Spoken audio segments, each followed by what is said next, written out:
प्रचाराचा रस्सा लाल जुलाब होस्तोवर सोडित नाही.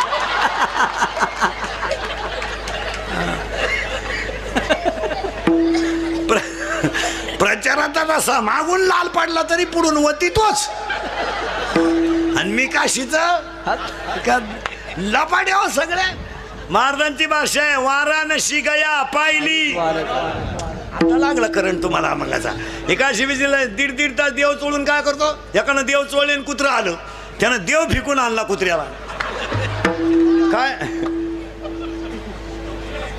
वाऱ्याचं धावणं कधी स्थिर नाही, शेळीचं चरणं कधी समाधानाचं नाही, लहान पोराचं मन कधी स्थिर नाही, आणि चोरीचं धन कोणाला लकलाभ नाही.